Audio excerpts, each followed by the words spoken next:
जय श्री कृष्णा। आप सभी को निर्जला एकादशी के पारण दिवस की ढेरों शुभकामनाएं। प्रिय भक्तों, आप निर्जला एकादशी का व्रत कर रहे हैं 25 जून को और इसका पारण करेंगे 26 जून को। इस वीडियो के माध्यम से हम जानेंगे कि पारण क्यों आवश्यक है, पारण कब करना है, व्रत कब खोलना है, किस वस्तु से आपको यह व्रत खोलना चाहिए, निर्जला एकादशी के व्रत पारण के नियम क्या है, कैसे समय निर्धारित होता है, शुभ मुहूर्त का निर्धारण कैसे होता है, वह समय कौन सा है जिससे पहले व्रत खोल लेना व्रत को खंडित करता है, पारण के दिन पूजा कैसे करनी चाहिए और किस प्रकार से क्या दान देने के बाद आपको व्रत खोलना चाहिए। इस प्रकार से संपूर्ण जानकारी निर्जला एकादशी व्रत पारण के विषय में इस वीडियो के माध्यम से प्रदान कीजिए। आपसे निवेदन है कि वीडियो यदि थोड़ा सा भी उपयोगी लगे तो एक बार लाइक अवश्य कीजिएगा। अपने व्रत की सफलता के लिए भगवान नारायण का आशीर्वाद प्राप्त करने के लिए कमेंट बॉक्स में अवश्य लिखिएगा जय श्री हरि या ओम नमो भगवते वासुदेवाय। चैनल पर नए हैं तो सब्सक्राइब कर लीजिएगा। आइए अब जानकारी आरंभ करते हैं। बात करते हैं निर्जला एकादशी व्रत पारण की, कब करें, कैसे करें, मंत्र विधि नियम आदि की। प्रिय भक्तों, निर्जला एकादशी वो एकादशी जो आपको पूरे वर्ष भर की एकादशी का पुण्य देने में समर्थ है, अर्थात इस एकादशी का व्रत पूरे साल के 26 एकादशी का पुण्य आपको प्रदान कर देता है। करना चाहिए, इसकी जानकारी मैंने आपको दी थी। पुराणों में वर्णन आता है कि यदि आप इसे निर्जल रहते हुए पूर्ण करते हैं तो आपको 26 एकादशी का पुण्य फल, अगर अधिक मास है तो, और अगर अधिक मास नहीं है तो 24 एकादशी का पुण्य फल इस एकादशी के करने मात्र से प्राप्त हो जाता है। पर इसकी प्राप्ति में सबसे बड़ा और महत्वपूर्ण पाठ जो है वो है इसका पारण व्रत का खोलना। व्रत के अंतिम जो पूजन होते हैं, अंतिम क्षण के जो पूजन है, वो व्रत यूं तो प्रत्येक एकादशी पर प्रत्येक व्रत में महत्वपूर्ण है। आप कहेंगे पंडित जी ऐसा क्यों? क्योंकि इसका वर्णन आता है पुराणों में, शास्त्रों में। यदि आप व्रत को पारण किए बिना ही छोड़ देते हैं, किसी व्रत का पालन नहीं करते या एकादशी व्रत का पालन नहीं करते, तो आपको संपूर्ण पुण्य का केवल 30% पुण्य ही प्राप्त होता है। सोचिए, आपने व्रत किया है, इतनी मेहनत से भूखे रहे, प्यासे रहे, लेकिन फिर भी आपका 70% जो पुण्य है नष्ट हो जाएगा, केवल 30% पुण्य प्राप्त होगा। अगर आपने पालन नहीं किया तो इसीलिए आपको पारण अवश्य करना चाहिए और सही विधि से पारण करना आवश्यक है। अगर अनुचित विधि का प्रयोग किया जाए, सही प्रकार से व्रत का पालन ना किया जाए तो व्रत खंडित होता है। इसीलिए मैं सदा इस बात पर जोर देता हूं कि आपको व्रत का पालन करना चाहिए, सही विधि से करना चाहिए और सही नियमों का पालन करते हुए करना चाहिए। तभी आपको इतनी मेहनत के साथ जो व्रत करते हैं उसका संपूर्ण फल प्राप्त होता है। अब आप जानना चाहेंगे कि निर्जला एकादशी का जो व्रत आप कर रहे हैं इसका पारण कैसे करना है, पारण की महिमा क्या है, ये तो हमने आपको बता दिया। तो प्रिय भक्तों, निर्जला एकादशी का विधि विधान से पूजन आदि करने के बाद नियमों के अनुसार दिन को व्यतीत कीजिए। नियमों में प्रमुख रूप से असत्य भाषण नहीं करना, झूठ नहीं बोलना, चोरी आदि कर्म नहीं करना, किसी की बुराई नहीं करना, परनिंदा नहीं करना, शांत चित्त रहते हुए दिन को व्यतीत कीजिए। सायंकाल को कीर्तन कीजिए, रात्रि काल को जागरण कीजिए। सायंकाल और काल को जागरण करते समय भगवान के स्तोत्र पाठ सुनिए या पढ़िए। आपके लिए इससे संबंधित वीडियो हमने अपने चैनल पर अपलोड किया है कि कैसे आप रात्रिकाल जागरण और दिन के कीर्तन के पुण्य फल को पा सकते हैं। और अगले दिन सूर्योदय से पहले स्नान कर लीजिए, अर्थात 26 जून को सूर्योदय से पहले स्नान कर लीजिए। अब यूं तो इसमें रात्रि भर का जागरण कहा गया है। जो लोग रात्रि भर जागरण कर रहे हैं बहुत अच्छा है, सूर्योदय से पहले उठ के स्नान कर लें। जो लोग सो रहे हो सकता है कि आधी रात्रि तक ही लोग जागृत रहें, क्योंकि उसके बाद बहुत लोगों को ऑफिस जाना है, किसी को अपना व्यवसाय देखना है। तो सुबह सूर्योदय से पहले आपको अवश्य उठना है और उठ के स्नान आदि करना है। स्नान आदि करके वस्त्र धारण कीजिए, सूर्यदेव को जल दीजिए और फिर आपका जो पूजा स्थल है, जहां भी बैठ के आपने एकादशी की पूजा की थी, उस स्थान पर बैठ जाइए। कल के जो पत्र पुष्प आपने अर्पित किए हैं भगवान को, उन सबको हटाइए। ये सब जल विसर्जन में जाएंगे। कल का लोटा रखा होगा जल का, उस जल के लोटे को भी आप पीपल में अर्पित कर दीजिए या किसी अन्य पौधे में अर्पित कर दीजिए और उसमें अच्छे से उसको मांझ के गंगा जल युक्त जल पुनः भर लीजिए। पहले थोड़ा गंगा जल डालिएगा, फिर शुद्ध जल डालिएगा। जल भर के और आसन लगा के बैठ जाइए। जिन्होंने चौकी आदि नहीं लगाई थी वो चौकी लगाइए, भगवान को विराजमान कीजिए। उनके सामने घी का दिया रखिए, सीधे हाथ की ओर उलटे, हाथ की ओर धूप रखिए। एक लोटा लीजिए तांबे का, उसको अच्छे से मांझ लीजिए। उसमें पहले थोड़ा सा गंगा जल भरिए, फिर शुद्ध जल भरिए और आसन लगा के पूर्व की ओर मुंह करके बैठ जाइए। अब सबसे पहले जो लोग सामग्री लेके आए हैं आज पूजा के लिए, वो सामग्री पर जल के छींटे देंगे फूल के माध्यम से। लोटे में जो जल है ना, इस जल से फूल के माध्यम से छींटे दीजिए। हम मंत्र पढ़ते हैं, इससे वो सामग्री और स्थान जो है पवित्र होगा, शुद्ध होगा। ओम अपवित्रः पवित्रो व सर्वावस्थांगतोऽपि वा यः स्मरित पुंडरीकाक्षं स बाह्याभ्यंतरः शुचिया। इस प्रकार से आपने सामग्री को शुद्ध किया है। जिन्होंने कल चौकी लगा रखी थी वो भी आज नए पत्र पुष्प तो लाए होंगे, नए फूल आदि लाए होंगे। तो इस प्रकार शुद्धिकरण करने के बाद ये लोटे में आपने जल भरा है, इसमें से थोड़ा सा जल किसी कटोरी में या किसी पात्र में डाल लीजिए जो कि आपके हस्तों प्रक्षालन आदि के लिए प्रयोग होगा। जल लीजिए, सीधे हाथ पे ओम हृषिकेशाय नमः और हाथ धो लीजिए। हाथ धोने के बाद धूप दीप को प्रज्वलित करेंगे।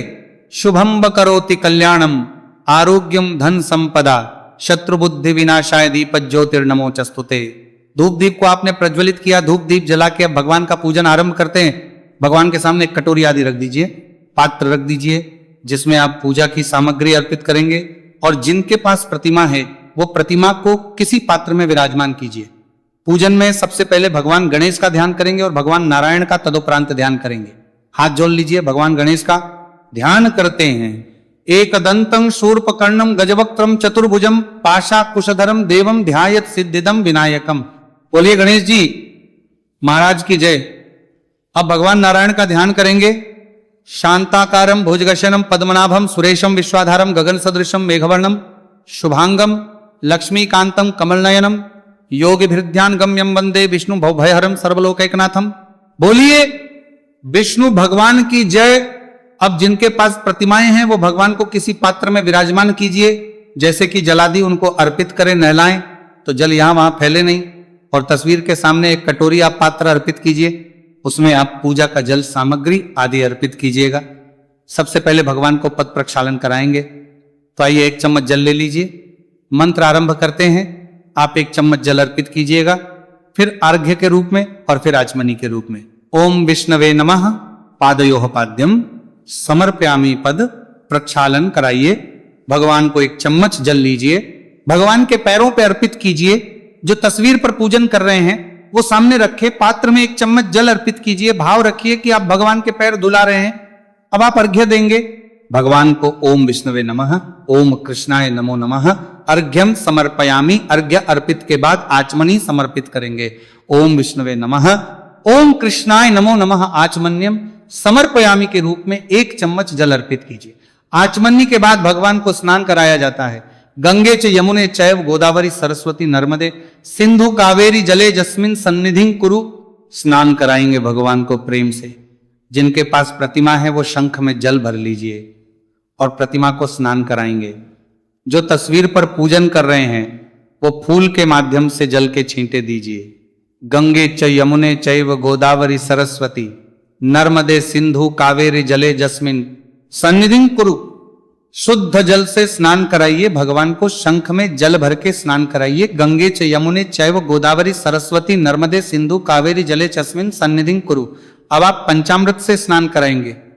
पंचामृत बनाइए, कच्चा दूध, दही, घी, शक्कर और गंगाजल।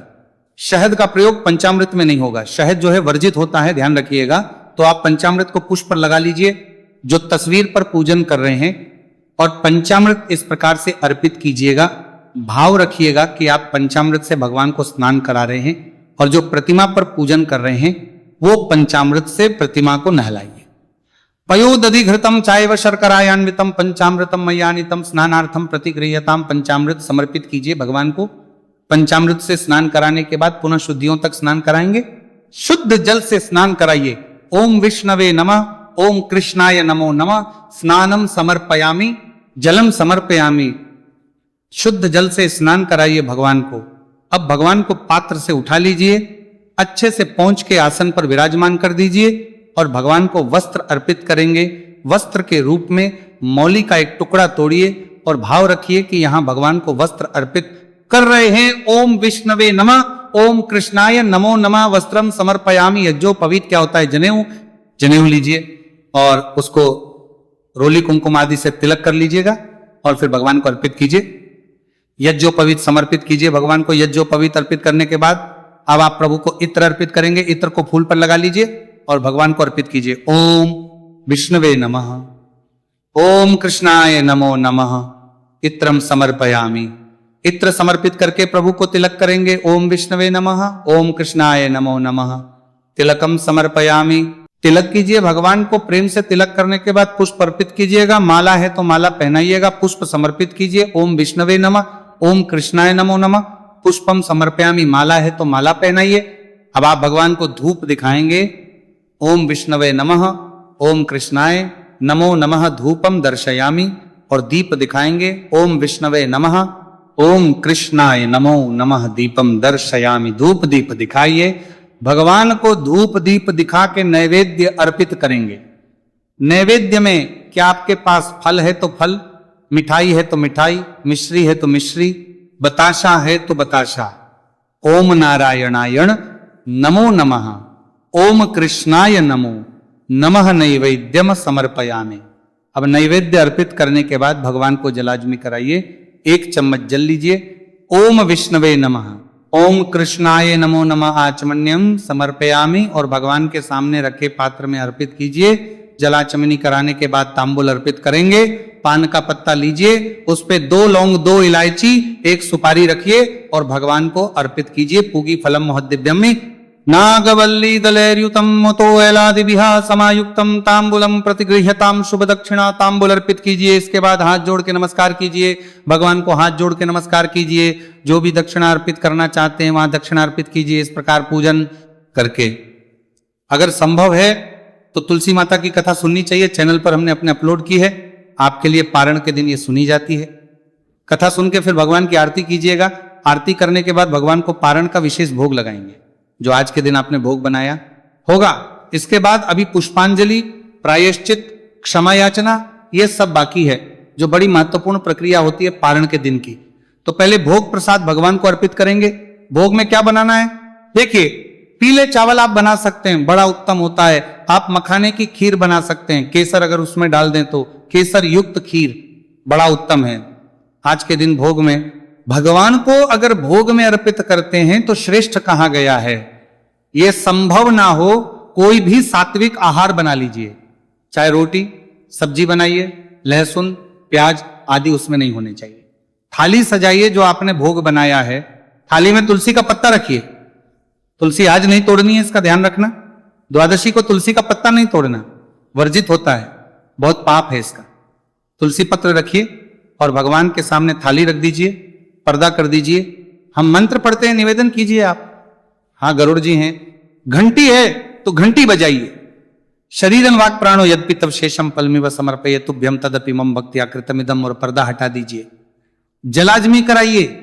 आचमनी में जल लेके थाली के चारों तरफ घुमा के अर्पित कर दीजिए भगवान को, और हाथ जोड़ के थाली वहां से उठा लीजिए। अब इस प्रसाद को बाकी प्रसाद में मिला दीजिए। जब आप अन्न ग्रहण करेंगे तो पहला जो अन्न का ग्रास होगा वो आपका इसी में से होना चाहिए। आगे बताएंगे, आगे पारण की विधि क्या है। पहले अभी पुष्पांजलि और क्षमा याचना की ओर बढ़ते हैं, जो कि बड़ा ही आवश्यक प्रक्रिया होती है। अंतिम दिन पारण, तो हाथों में अब पुष्प ले लीजिए, और जैसे हम बोलते हैं वैसे भगवान से निवेदन कीजिएगा। परमेश्वर, हे प्रभु, ना हम आपका आवाहन जानते हैं, ना पूजन जानते हैं, ना विसर्जन जानते हैं। हे भगवान, हम तो अज्ञानी जीव हैं। जैसी बन पड़ी वैसी सेवा हमने आपकी श्री चरणों की है। दशमी के नियम किए, एकादशी को व्रत किया, जैसा भी आपने व्रत किया है वो बोलिएगा। निर्जल किया है तो निर्जल सजना की है, तो सज्जनों, प्रभु जैसा बन पड़ा वैसा हमने व्रत किया। उत्तम से उत्तम करने का हमने प्रयास किया है, पर हम मनुष्य हैं, छोटी सी हमारी बुद्धि है, तो हमसे जाने अनजाने में कोई ना कोई त्रुटि हो ही जाती है। तो भगवान, हमसे अगर जाने अनजाने में कोई त्रुटि, कोई भूल, कोई गलती हो गई हो तो उसे क्षमा कीजिएगा और दया का आशीर्वाद प्रदान कीजिएगा।